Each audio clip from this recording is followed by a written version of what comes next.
नमस्कार दोस्तों, आपका स्वागत है। आज की हमारी कहानी है माँ का फैसला। मनोज बेटा जरा सुन तो, मेरे कमरे में बहुत गर्मी हो रही है। छत जैसे जल रही है, पंखा भी अब हवा नहीं दे रहा। सोच रही थी कि अगर एक छोटा सा एसी लग जाए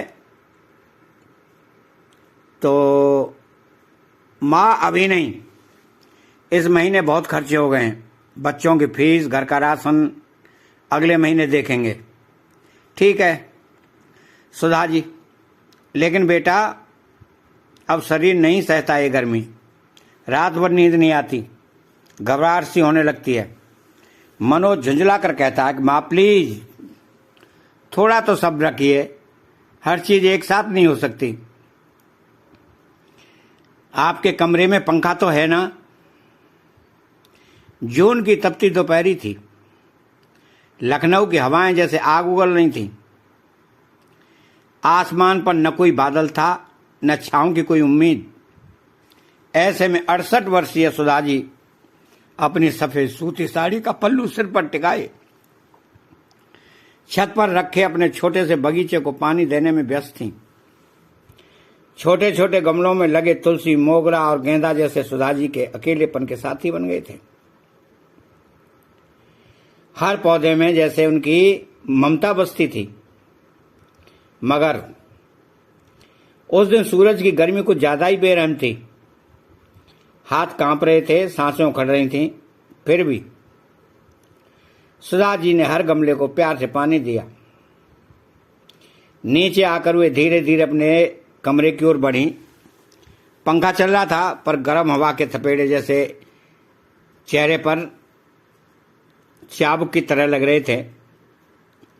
थोड़ी देर तक चुपचाप पसीने से भीगे तकिए पर सिर टिकाए हुए सोचती रही, क्या अब इतनी गर्मी भी नहीं सह सकती, या अब सच में शरीर जवाब देने लगा है। उन्होंने अपने सिरहाने रखा पानी का गिलास उठाया, लेकिन हाथों की कपकपी से पानी छलक गया। बेटे मनोज के कमरे से एसी की आवाज आ रही थी। वह अपने 2 बच्चों के साथ मस्ती में टीवी देख रहा था। बहू रीमा किचन में मोबाइल पर वीडियो चला रही थी, मगर सुधा जी की हालत किसी से नहीं देखी।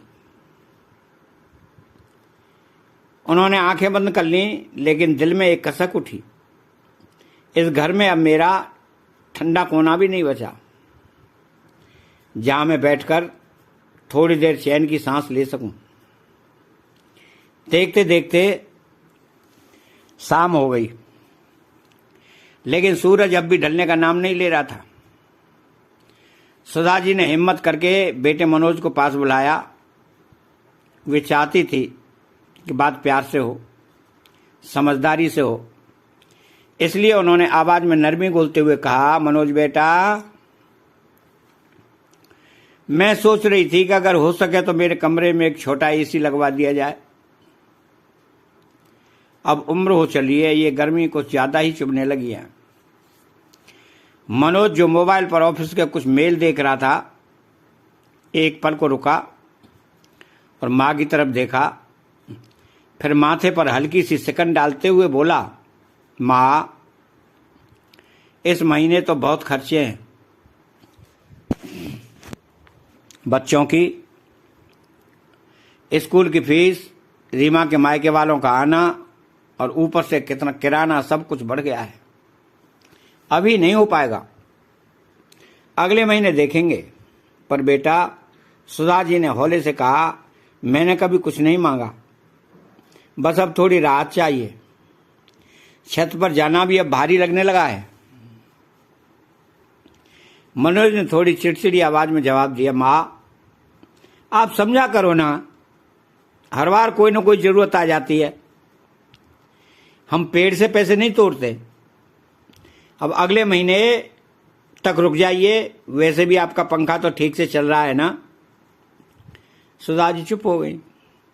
कुछ पल तक बेटे का चेहरा देखती रही। वही बेटा जिसे बचपन में लू से बचाने के लिए वो खुद भीग भीग कर छत से पानी ढोती थी, आज उसी बेटे के पास उनकी गर्मी से तपती सांसों की कोई जगह नहीं थी। उन्होंने धीरे से सिर हिलाया और अपने कमरे की ओर लौट गई। मनोज दोबारा मोबाइल में व्यस्त हो गया, जैसे कुछ हुआ ही न हो। सुधा जी के दिल में जैसे कोई हल्की सी दरार पड़ गई थी, जो न दिखती थी न सुनाई देती थी, बस महसूस होती थी। उस रात नींद आंखों से कोसों दूर थी। कमरे में पंखा चल रहा था, मगर गर्म हवा जैसे सीने पर बोझ बनकर बैठी थी। सुधा जी करवटें बदलती रहीं, पसीना माथे से बहता रहा और आंखों से कुछ पुरानी यादें। दीपक जी, सुधा जी के पति, आज अगर होते तो शायद ये अकेलापन इतना भारी न होता। उनकी बातें, उनका साथ, सब अब सिर्फ यादों में ही था। तभी उन्हें याद आया, दीपक जी के जाने के बाद जो बीमा की राशि आई थी, उसमें से एक हिस्सा उन्होंने कभी हाथ नहीं लगाया था। बुढ़ापे के लिए कुछ बचा कर रखना चाहिए, यही सोचकर वो रकम बैंक में सुरक्षित रखी थी। आंखों में नमी थी, मगर दिल में अब एक निर्णय की दृढ़ता थी। अगली सुबह उन्होंने अपने पुराने दस्तावेज निकाले, बैंक की पासबुक, आधार कार्ड और मोबाइल। रीमा रसोई में थी, मनोज ऑफिस चला गया था, किसी को बिना बताए। सुधा जी ने अपने पुराने फोन से एक भरोसेमंद ऑनलाइन स्टोर पर जाकर एक छोटा कॉम्पैक्ट एसी देख लिया, जो उनके कमरे के लिए पर्याप्त था और किफायती भी।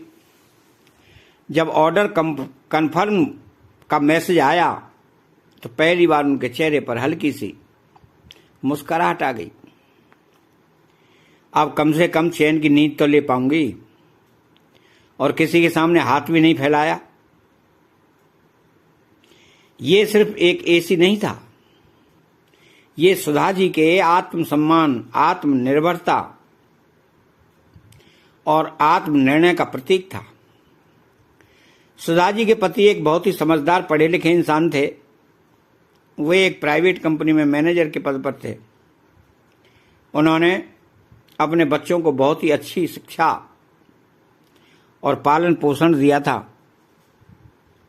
घर में किसी चीज की कभी कोई कमी नहीं रहती थी। उन्होंने कुछ पैसे सुधा जी के नाम छोड़ा था, जो धीरे धीरे अब खत्म होने लगा था। लेकिन उनकी बीमा राशि में से सुधा जी ने कुछ पैसे बचाकर अलग से जमा कर दिया था, यही सोच कर कि वक्त पड़ने पर पैसा काम आएगा। और अब वह समय आ गया था। सुधा जी बुजुर्ग और काफी कमजोर हो गई थी। अब उन्हें ज्यादा गर्मी सहन नहीं होती थी। बुजुर्ग शरीर थक सकते हैं, लेकिन आत्मा जब तक जागती है तब तक इंसान अपने लिए खड़ा हो सकता है। तीसरे दिन दोपहर के करीब जब सुधा जी तुलसी को पानी देकर नीचे आई तो देखा दरवाजे पर डिलीवरी वैन खड़ी थी, एक छोटा सा एसी लेकर। दो लड़के उनके नाम की रसीद थमा रहे थे। रीमा यह सब कुछ देखकर चौंक गई। अचानक डिलीवरी देने आए और लड़कों को देखकर रीमा ने चौंक कर पूछा, ये क्या है माँ जी, आपने कुछ मंगवाया क्या? सुधा जी ने बिना झिझके जवाब दिया, हाँ, अपने कमरे के लिए छोटा सा एसी मंगवाया है। गर्मी बहुत लग रही थी, बेटा सोचा कुछ राहत ले सकूं। रीमा के चेहरे पर नाराजगी की परछाइयां दौड़ गईं। माँ जी, आप ऐसे कैसे पैसे खर्च कर सकती हैं? मनोज तो कह रहा था कि इस महीने खर्च बहुत है, फिर भी आपने बिना बताए इतना बड़ा सामान मंगवा लिया। तभी मनोज भी ऑफिस से लौट आया। दरवाजे पर एसी देख उसने भौहें चढ़ा ली। ये क्या माँ, आपसे तो सिर्फ एक बार मना किया था कि इस महीने पैसे कम हैं, आपने तो सीधे एसी ही मंगवा लिया। आपको तो फिजूल खर्ची की आदत लग गई है। सुधा जी चुपचाप कुछ देर खड़ी रही। कुछ साल पहले तक उनके बेटे की छोटी सी खांसी भी उन्हें बेचैन कर देती थी। आज वही बेटा उनकी तकलीफ को फिजूल खर्ची कह रहा था। लेकिन इस बार वे चुप नहीं रही। धीरे से मगर ठहरे हुए स्वर में उन्होंने कहा कि मनोज, ये पैसे मैंने तुम्हारे पापा की बीमा राशि से बचा कर रखे थे। उस समय सोचा था कि जरूरत पड़ने पर अपने ऊपर खर्च करूंगी, पर कभी कुछ मांगा नहीं। आज जब शरीर जवाब देने लगा है तो क्या इतना भी हक नहीं है मुझे? मनोज कुछ कहने ही वाला था कि सुधा जी की आंखें भर आई, मगर आवाज अडिग थी। तुम्हारे बच्चों की हर जरूरत का ख्याल मैंने भी रखा है। आज जब मुझे कुछ चाहिए तो क्या मैं अपने ही घर में पराई हो गई हूं? ये खर्च नहीं, मेरे जीने की जरूरत है। घर का माहौल अचानक शांत हो गया। रीमा और मनोज दोनों एक दूसरे का चेहरा देखने लगे, जैसे पहली बार उन्होंने सुधा जी की आवाज में आत्मसम्मान सुना हो। घर में गहरा सन्नाटा छा गया।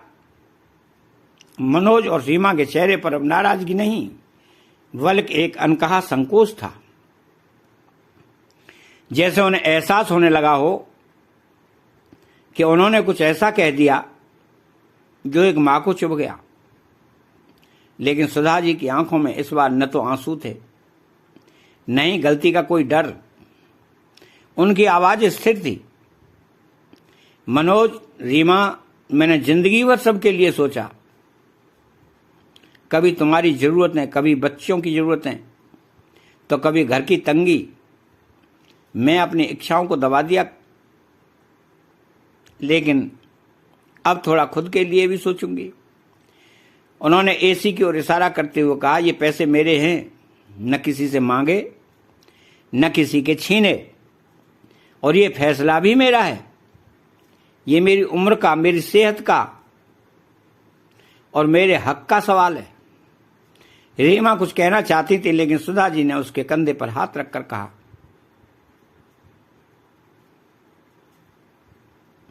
तुम्हारी नाराजगी समझ सकती हूं, लेकिन एक बात याद रखना, बूढ़े लोग बोझ नहीं होते। बस उन्हें भी जीने की थोड़ी सी जगह और इज्जत चाहिए होती है। मनोज चुपचाप खड़ा रहा। पहली बार उसे अपनी मां एक ऐसी स्त्री के रूप में दिखी जो सिर्फ देने वाली नहीं, बल्कि अब अपने लिए भी जीने की हिम्मत रखती है। उस दिन सुधा जी ने न केवल एक एसी मंगवाया, बल्कि पूरे घर को यह भी बता दिया कि उम्र चाहे जो भी हो, आत्मसम्मान कभी रिटायर नहीं होता। उस रात सुधा जी अपने नए एसी के नीचे चैन से सोई। कई सालों बाद बिना पसीने में, भीगे तकिए और बिना छत की ओर देखे, खाली निगाह से ताकते हुए। कमरे में ठंडी हवा बह रही थी, लेकिन दिल में एक और गहराई से बहने वाली ठंडक थी, स्वाभिमान की। अगली सुबह जब उन्होंने चाय बनाई तो उनकी चाल में एक नई दृढ़ता थी। रीमा ने धीरे से आकर पूछा, माँ जी, नींद ठीक से आई? सुधा जी मुस्कुराई, हाँ बेटा, बहुत दिनों बाद ऐसा लगा जैसे मैं सिर्फ किसी की माँ या दादी नहीं, मैं भी हूं। यह कहानी सिर्फ एक एसी खरीदने की नहीं थी, बल्कि उस अदृश्य रेखा को पार करने की थी, जहां बुजुर्ग सिर्फ जिम्मेदारियों के नाम पर नहीं, अपने अस्तित्व के लिए भी बोलना सीखते हैं। जीवन के अंतिम पड़ाव में बुजुर्गों को सिर्फ सहारा नहीं, सम्मान और आत्मनिर्णय का अधिकार भी चाहिए। और जब वे खुद के लिए खड़े होते हैं तो वह सिर्फ जरूरत नहीं, स्वाभिमान की घोषणा होती है। सुधा जी का फैसला सिर्फ एक एसी खरीदने भर का नहीं था, वो एक संकेत था कि उम्र चाहे कितनी भी हो जाए, आत्मसम्मान कभी बूढ़ा नहीं होता। उन्होंने यह साबित कर दिया कि बुजुर्ग होना कमजोरी नहीं है, बल्कि अनुभव और अधिकार का दूसरा नाम है। अगर उन्होंने अपने जीवन में हर पल दूसरों के लिए जिया है, तो आखिरी कुछ फैसले उनके खुद के लिए भी होने चाहिए। बुढ़ापा कोई बोझ नहीं, बल्कि एक मुकाम है जहां इंसान को सबसे ज्यादा अपनापन, आदर और निर्णय लेने की स्वतंत्रता चाहिए होती है। अगर हम अपने आत्मसम्मान की रक्षा खुद नहीं करेंगे तो कोई और क्यों करेगा। इसलिए जरूरी है कि जैसे सुधा जी ने किया, हम भी संकोच नहीं, संकल्प से जीना सीखें, क्योंकि उम्र के आखिरी पन्नों पर लिखा गया आत्मसम्मान पूरी जिंदगी की सबसे कीमती विरासत बनता है। तो दोस्तों, यह थी हमारी आज की कहानी। आपको कैसी लगी कमेंट करके जरूर बताएं, और अगर आप मेरे चैनल पर नए हैं तो इसे सब्सक्राइब भी जरूर कर लें। धन्यवाद। बोलो जय श्री कृष्णा।